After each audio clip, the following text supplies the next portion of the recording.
aku gelem ngeterno kowe mulai, tapi salah siji ono sing numpak nang kene. Ternyata begitu dilihat itu yang dibawa ibu-ibu ini itu adalah keranda mayat.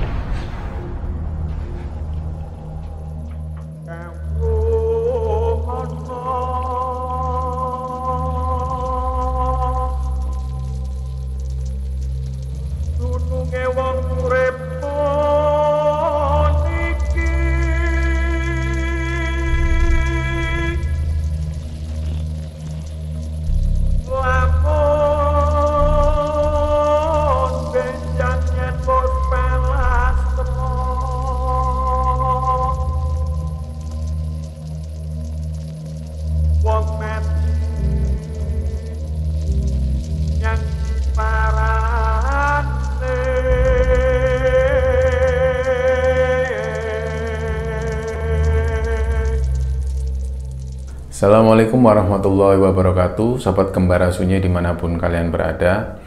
Malam ini kita akan menceritakan sebuah kisah yang masuk di email kembarasunyi2020@gmail.com. Untuk kali ini dia yang mengirim email tidak mau disebutkan namanya, tidak mau disebutkan lokasi kejadian, juga nama yang berperan di cerita ini karena masih berhubungan dengan orang yang telah meninggal. Jadi kisah ini menarik bagi kami, maka coba kami angkat dan ceritakan kembali. Semoga kita bisa mengambil hikmah dari cerita ini. Untuk teman-teman sobat Kembara yang belum subscribe channel ini, untuk segera subscribe channel ini sekarang juga, like, komen, dan share untuk membantu channel ini lebih berkembang lagi.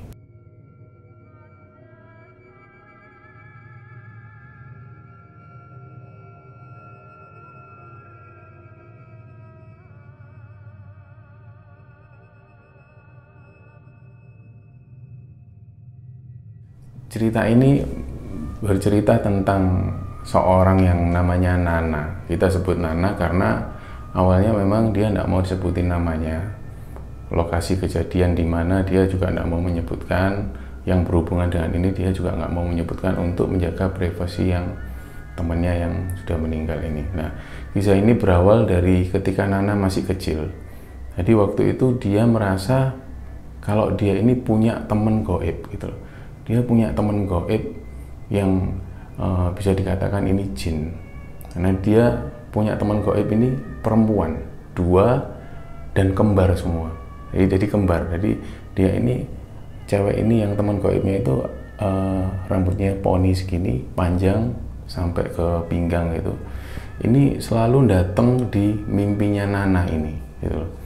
Jadi waktu itu dia masih SD, dia belum tahu kalau ini adalah jin gitu loh. Dia pikir dia ini teman main seperti biasa, karena seringkali si cewek kembar ini datang di mimpi atau kadang itu benar-benar ngajak main secara di dunia nyata gitu loh. Suatu kali waktu dia SD itu, dia tiba-tiba bermimpi ada di kayak pekuburan yang kuno gitu loh. Pekuburan yang tua maksudnya. Jadi di situ dia ngelihat ada pekuburan-pekuburan itu yang kuburannya itu dipagari kayu-kayu, terus atasnya ada atap, itu yang kuburan kuno sekali. Itu malam hari ketika purnama. Jadi dia itu melihat ini, dia tidak pernah ada di lokasi seperti itu sebelumnya gitu loh. Tapi dia sadar kalau ini mimpi gitu loh. Tapi lokasi ini lokasi yang pekuburan yang tumbuhi pohon-pohon besar gitu kan. Nah itu di situ dia ngerasa asing dan ngerasa aneh melihat ada makhluk yang besar hitam gitu. Dia ngerasa aneh seperti itu. Nah suatu kali dia cuman berputar-putar di pekuburan itu, kadang sesekali dia ngelihat batu nisan yang bertuliskan tanggal lahir dan tanggal kematian itu sekitar tahun-tahun 1920, 1910, tahun-tahun segitu. Jadi kuburan-kuburan tua gitu. Nah, ketika dia merasa tersesat itu, ini yang teman gaibnya yang kembar ini, dia datang gitu loh. Dia datang di ujung kuburan itu, di bawah pohon itu dia manggil Nana gini, lewat kini, gitu. Jadi kalau dia kayak menunjukkan jalan gitu. Nah, akhirnya dia ngikutin yang teman gaib yang kembar ini tadi, diikutin gitu. Akhirnya diantar pulang. Nah, kejadian seperti ini sering dialami oleh Nana gitu loh. Kadang dia itu ada di sebuah gunung yang tinggi gitu. Kadang dia merasa tersesat, ini di mana lokasinya gitu. Terus tiba-tiba muncul lagi teman gaibnya yang kembar ini. Dia datang terus manggil lagi, lewat kene nak, lewat kene. Terus dia ngikutin, akhirnya dia pulang. Sering kali kejadian itu. Dan bahkan pada suatu waktu itu mereka sering berkomunikasi, ya bercanda, main bareng. Tapi situasinya di dalam mimpi gitu. Kejadian ini berlangsung sampai sekitar waktu Nana menjelang SMP. Waktu dia duduk di bangku SMP, dia pernah dipanggil oleh guru agama Islam waktu itu. Si guru agamanya ini, panggilannya Ustadz itu, dia bilang kalau kamu ini perlu diruqyah karena ada jin yang ngikutin kamu gitu. Nah, si Nana kaget kan, kok bisa tahu gitu. Emangnya yang ikut saya gimana Pak Ustadz? Nah, Ustadznya bilang, yang ikut kamu cewek, itu dia selalu ngikutin kamu kemana aja. Itu nggak baik buat kamu karena nanti bisa memengaruhi alam bawah sadar kamu gitu. Nah, statusnya si Nana ini memang sering kali dia ini kesurupan. Pada saat SD itu sering kali dia kesurupan kalau ada acara-acara pramuka atau acara yang dimana dia pergi ke luar kota, yang sering kali kesurupan ini Nana gitu loh. Nah, tapi yang bikin aneh itu ketika si Nana kesurupan, itu pada saat dia sadar nggak sadar itu selalu ada yang temennya yang kembar ini selalu datang gitu loh, kayak nolongin gitu. Akhirnya begitu kayak nolongin, narik itu, si Nana sadar udah nggak kesurupan. Nah, pada saat SMP itu dia disarankan oleh guru agamanya untuk dilakukan ruqyah. Pada saat ruqyah itu ternyata si Nana ini melihat si teman gaibnya yang kembar ini tadi di depan. Artinya dia ngerasa kalau yang masuk ke aku ini bukan temanku yang kembar ini gitu loh. Dia nggak pernah masuk ke badanku, pasti ada jin lain yang masuk. Nah, cerita ini akhirnya berlalu. Si Nana ini akhirnya sama orang tuanya di ruqyah, dipanggilkan Ustadz itu tadi. Hal ini berlalu dan si Nana masih sering ketemu sama teman gaibnya ini yang kembar, masih sering ketemu di mimpi gitu. Suatu kali itu Nana bermimpi dia itu ada di lautan yang luas gitu, di samudra gitu. Dia ini renang bareng teman gaibnya ini yang kembar itu. Dia renang senang-senang gitu sampai ke tengah lautan. Begitu nyampe di tengah lautan, dia ngelihat itu kok banyak orang yang renang dengan pakai busana yang lengkap gitu loh. Ada yang pakai jas, ada yang gantungan ke koper gini, pelampungnya, kopernya dibuat pelampung. Ada yang pokoknya yang busana yang bukan busana pantai gitu, bukan busana renang gitu. Dia ngelihat banyak orang di situ yang renang terapung-apung di laut gitu. Terus si Nana ini ngerasa kok aneh ya, banyak orang berenang terapung-apung di laut yang luas gitu di tengah-tengah. Sedangkan dia sama teman gaibnya yang kembar ini masih renang santai gitu. Akhirnya nggak lama itu dari kejauhan itu dia melihat pesawat. Pesawat ini sepertinya oleng dan akan jatuh di laut gitu loh. Tepat di depannya mereka gitu. Dan si teman kembarnya ini yang gaib ini mengingatkan, ayo nah, minggir nah, awas. Pesawatnya katanya logur itu, ayo ngalih. Nah, Nana ini masih kepikiran sama orang-orang yang ada di tengah-tengah situ, yang ada bapak-bapak pakai jas, pakai pakaian lengkap itu masih terapung-apung. Pak, minggir Pak, ada pesawat jatuh Pak. Si Nana sempat bilang gitu, tapi orang-orang ini mengabaikan omongan dari Nana. Akhirnya Nana sama temen gaibnya ini dia renang menuju ke tepian gitu. Tapi dia sambil melihat ke belakang, orang-orang ini masih ada di situ. Akhirnya nggak lama pesawat ini jatuh. Pesawat ini jatuh dan patah di situ. Akhirnya kejadian itu dia bangun, pagi harinya dia bangun, terus dia sekolah seperti biasa. Nah, 2 hari kemudian ini di televisi ini banyak yang menyiarkan berita pesawat yang jatuh di laut.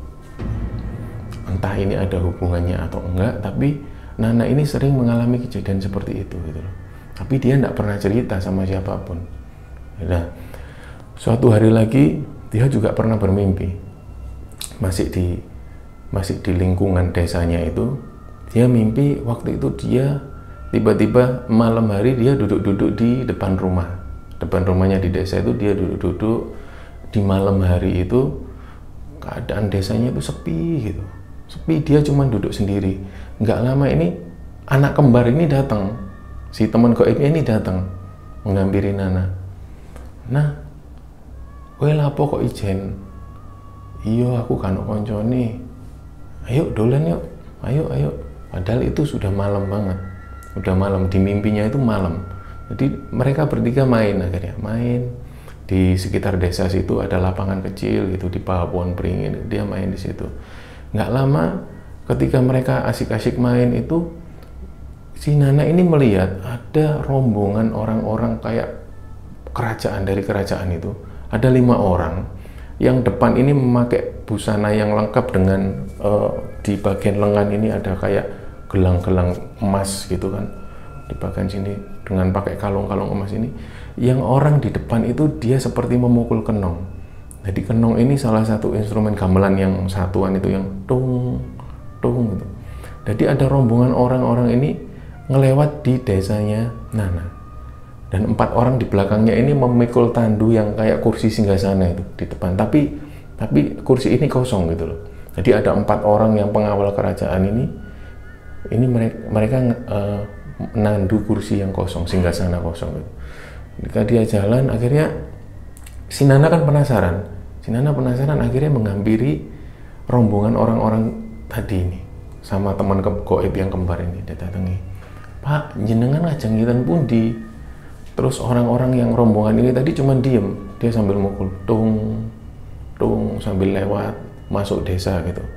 Dia ngikutin kan, sebagai yang anak-anak seusia itu dia ngikutin kemana rombongan ini. Jadi yang pengawal-pengawal kerajaan yang ngangkut tandu singgasana tadi cuma diem, cuma pandangannya kosong ke depan gitu. Terus si Nana ini menghampiri orang yang ada di depan yang mukul kenongin tadi. Tung, dihampiri, "Pak, kajeng ngiten pundi?" Terus si bapak yang ada di depan ini, yang orang-orang pakai kerajaan ini, yang dia mukul kenong ini sambil bilang, "Nang omahe Pak Slamet," dia bilang gitu. Jadi memang ada rumah tetangganya Nana ini yang di desa namanya Pak Slamet, memang ada betul. Dan kemudian rombongan ini memang berjalan ke arah rumahnya Pak Slamet gitu loh. Sambil mukul kenong, tung tung tung. Nah, kita tahu ya kalau di daerah Jawa terutama, bahkan di Surabaya masih ada juga beberapa kampung itu yang pakai kenong untuk menandakan bahwa ada orang meninggal gitu loh. Masih ada juga di Surabaya. Nah, ketika rombongan dari kerajaan ini sambil mukul kenong, tiba-tiba mereka berhenti persis di depan rumah Pak Slamet, kemudian dia menghadap ke kiri lalu masuk ke rumah Pak Slamet gitu loh. Mereka, si Nana sama 2 orang teman gaibnya ini cuma ngelihat dari jauh.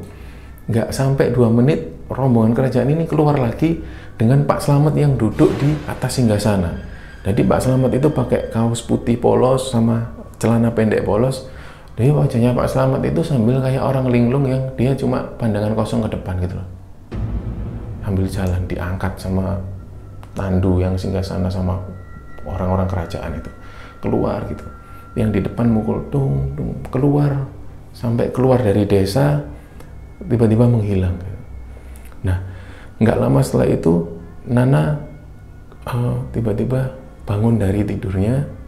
Waktu itu subuh, dan setelah subuh itu menjelang fajar, menjelang matahari terbit itu, dari masjid itu ada pengumuman bahwa ada orang meninggal, diumumkan innalillahi wa inna ilaihi raji'un, telah meninggal Bapak Slamet gitu. Nah, dia kan kaget, Pak Slamet, bukannya Pak Slamet kemarin ini dijemput sama orang-orang yang berpakaian kerajaan ini. Nah, dia semakin berpikir apa udah hubungannya gitu. Nah, saat itu dia cerita sama ibunya gitu, "Bu, aku kok ngimpi koyok gini yo." Jadi diceritakan detail bahwa dia ngimpi ketemu orang-orang kerajaan yang memikul tandu masuk ke rumahnya Pak Slamet gitu kan. Setelah itu ibunya merasa, wah anakku ini tidak beres, perlu diruqyah lagi, karena apa ini sering ngomong seperti ini gitu loh. Nah, selama ibunya berpikir seperti itu, akhirnya Nana punya inisiatif untuk udah kalau ada apa-apa lagi, aku tidak mau cerita sama siapapun. Biarlah ini yang tak lihat ini tak simpan sendiri gitu loh. Karena dia tidak mau membuat orang-orang yang berpikiran bahwa dia ini orang aneh gitu loh. Kejadian itu berlalu, kemudian dia beranjak ke SMA. Dia masuk di SMA, dia punya teman-teman baru. Nah, si Nana ini punya sahabat baru yang namanya Bunga. Dia sahabatan di SMA itu, jadi dia kemana-mana bareng gitu. Memang nggak satu kelas, tapi mereka sahabatan dari sejak masuk SMA itu tadi. Kemana-mana bareng, ke kantin, pulang sekolah bareng, ngerjain PR bareng. Itu 1 tahun berjalan, menginjak kelas 2 sampai kelas 3, Bunga ini mengenalkan Nana pada temennya yang namanya Sekar. Dia kenalkan Nana dengan si Sekar. Nah, dari perkenalan ini mereka akhirnya bersahabat dekat gitu loh. Bersahabat dekat sekali, kemana-mana selalu bareng, meskipun mereka tidak satu kelas gitu loh. Nah, jadi yang awal mula Nana kenal dengan Bunga dan Bunga mengenalkan pada Sekar, akhirnya mereka jadi bersahabat semua gitu loh, teman dekat gitu. Kemana-mana bareng, kadang kalau ada pasar malam mereka bareng ke sana gitu. Tapi di satu sisi lain, si teman goibnya Nana ini, yang kembar ini tadi, masih sering datang ke mimpi gitu loh. Nah, ada satu kejadian di mana mereka bertiga ini mengalami gesekan dalam pertemanannya. Artinya mereka mengalami konflik gitu loh. Mereka ada satu masalah di mana Sekar ini membuat Nana tersinggung gitu loh. Dan ketika Nana tersinggung itu, pada saat itu juga Nana ini tidak salah. Allahu Akbar.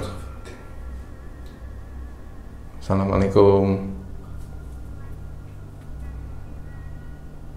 Kita lanjut aja ya.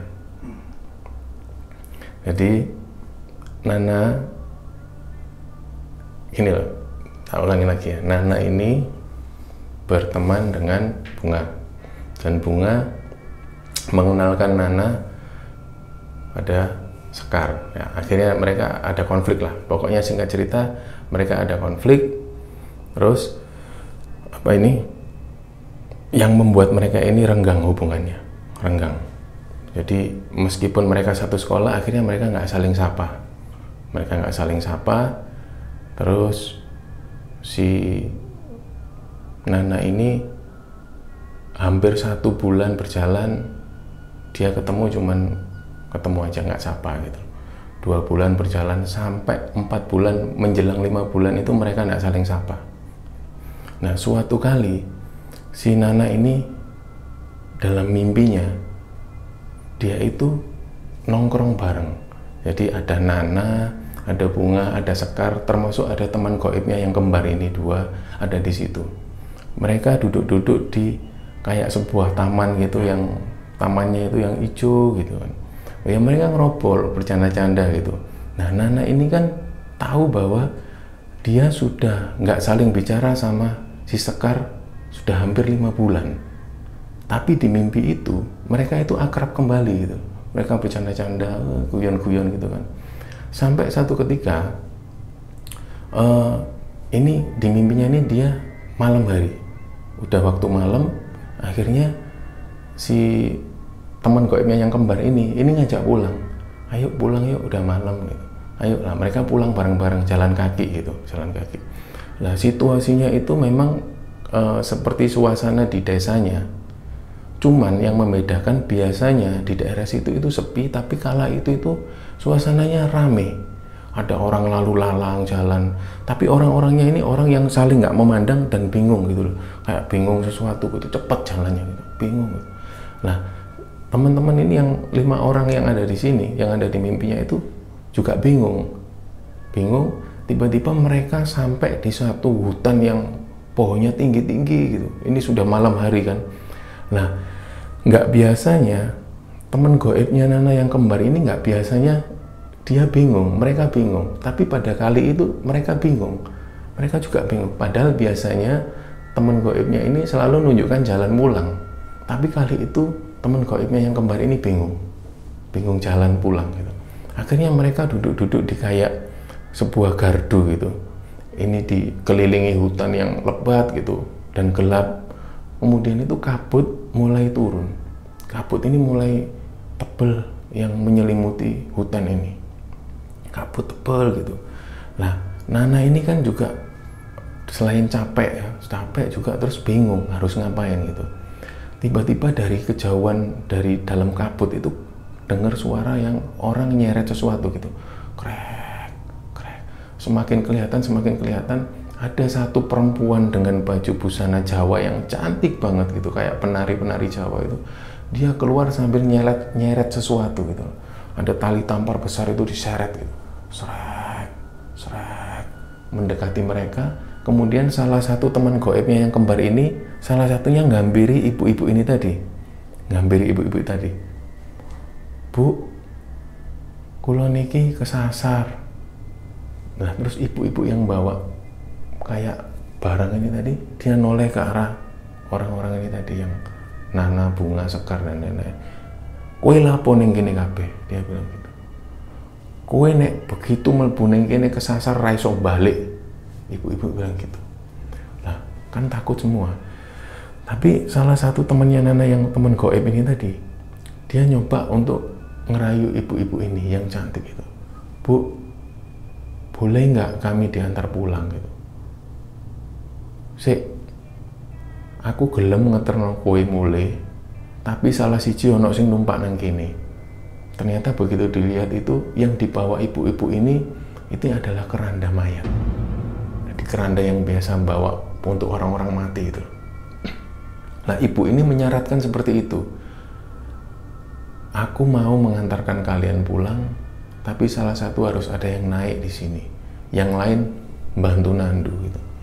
Akhirnya kan nggak ada yang mau kan, nggak ada yang mau. Tapi nggak tahu kenapa tiba-tiba itu Nana itu ngambil posisi yang ngangkat tandu, terus temennya dua yang teman gaibnya ini ada di depan, dia ngangkat tandu juga. Di sampingnya Nana ini ada Bunga, temennya Nana itu. Nah, begitu mereka angkat kerandanya itu tadi, mereka mulai jalan. Dalam perjalanan itu Nana mikir, loh, Sekar di mana? Ternyata Sekar itu duduk di atas keranda. Duduk di atas keranda sambil dia biasa santai gitu, sambil ngeliatin teman-temannya yang di bawah yang ngangkut tandunya itu. Terus si Nana bilang gini, loh, Sekar, kowe lapo kok nang dukur kono? Wes nggak popo, ayo melaku ae, melaku, dia bilang gitu. Nah, akhirnya tetap jalan. Nggak lama memang mereka sampai di perkampungannya mereka itu. Mereka masuk di kampungnya, masuk di desanya, dan yang pertama kali diantar adalah si Sekar yang naik di keranda mayat itu tadi, diantar ke rumahnya. Nah, begitu Sekar turun, terus Sekar itu begitu teman-temannya mau pulang kan, mau melanjutkan pulang ke rumah masing-masing, terus Sekar itu megang tangannya Nana. Dia bilang gini, "Nah, nek ono foto-fotoku nang HP-mu, hapusin kabeh yo. Nek ono foto-fotoku nang HP-mu, tolong hapusin ya." Nah, karena si Nana ini pada hari itu capek ya, karena sudah keliling kan, di mimpinya itu dia keliling kemana-mana. Terus Nana cuman bilang, "Oh iya, ya wes aku tak mulih, aku pegel gitu." Nana bilang gitu. Akhirnya pulang, dan dia terbangun. Ketika dia bangun, si Nana ini baru sadar, loh, aku kan lagi ndak bicara ya sama Sekar kan. Aku udah hampir 5 bulan nggak saling bicara, nggak saling sapa. Kok di mimpi itu aku akrab lagi ya gitu. Akhirnya dia nggak mau ambil pusing. Dia berangkatlah ke sekolah. Dia berangkat ke sekolah sambil melihat kelasnya Nana. Melihat kelasnya Sekar. Kira-kira Sekar masuk nggak ya hari ini gitu. Dia cuma pengen lihat tapi tetap nggak mau nyapa gitu. Begitu ngintip di kelasnya, dia nggak lihat Sekar.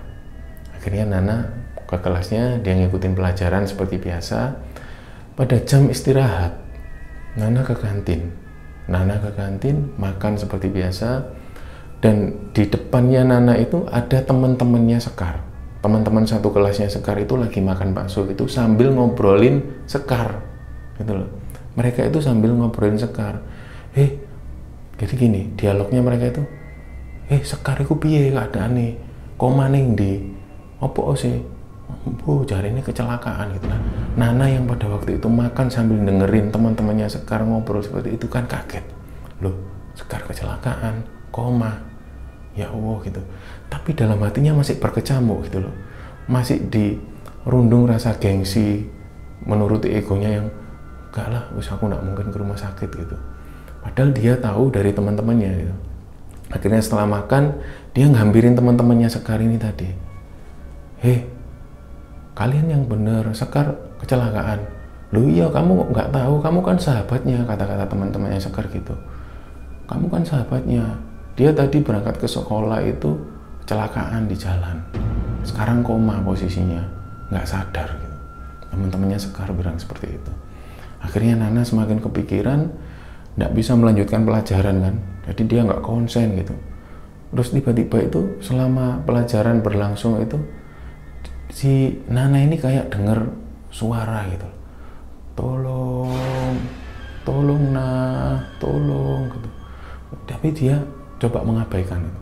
Sampainya di rumah, sampai malam hari itu, dia terbangun dengan suara-suara itu tadi. Nah, tolong po, nah, tolong, nah, dari kejauhan. Dia bangun kan, nggak bisa tidur kan. Ini suaranya siapa gitu kan. Terus hari itu berjalan. Hari kedua setelah dia ada berita bahwa Sekar koma itu, hari kedua dia masih dengar suara itu. Tolong, tolong nah, tolong. Cuman si Nana tetap abaikan dari suara-suara itu.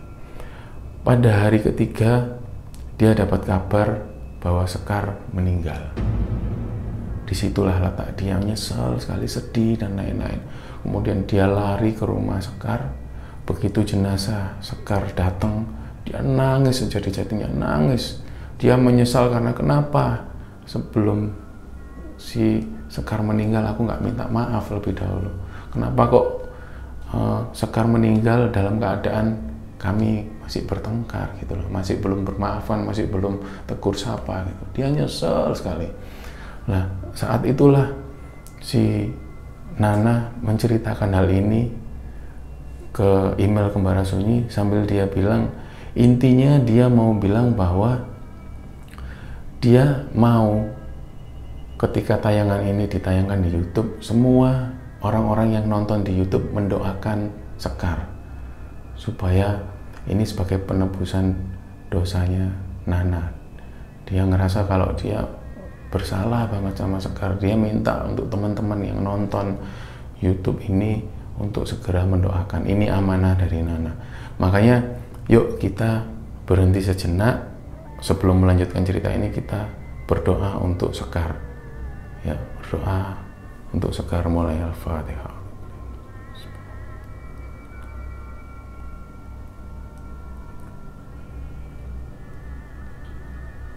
Amin. Oke, ada yang menarik dari cerita ini. Ketika Nana berkirim email ke Kembara Sunyi itu, jadi teman-teman Kembara Sunyi itu sempat mendiskusikan email ini, isi cerita ini. Langsung teman-teman mengkonfirmasi. Jadi waktu itu Raymond mengkonfirmasi langsung ke Nana kebenaran cerita ini. Dan Nana sebagai punya cerita, Mas, cerita ini baru saya ceritakan untuk Kembara Sunyi. Sebelum-sebelumnya saya tidak pernah cerita sama sekali. Bahkan ke keluarga saya tidak pernah. Ke teman-teman saya tidak pernah.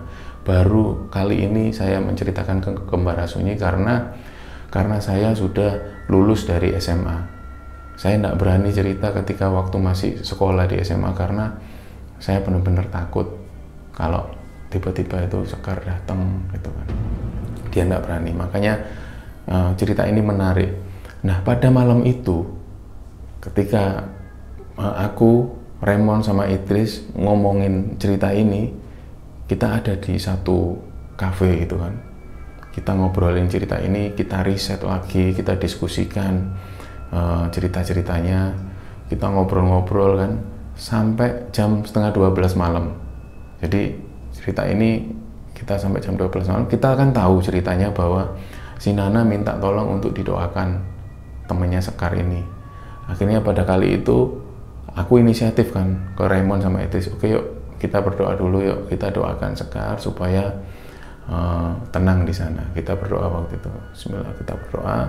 Setelah itu kita pulang, jam setengah 12 malam kita pulang. Nah, aku pulang ke rumah, Idris juga pulang ke rumah, Raymond pulang ke rumah. Nah, subuh hari jadi gini, jam 2 aku tidur nyampe rumah itu karena kafenya deket sama rumahku. Aku tidur, nyampe rumah jam 12 aku tidur. Terus sekitar jam setengah 3 dini hari itu aku dibangunin cewek. Jadi kakekku itu dibangunin.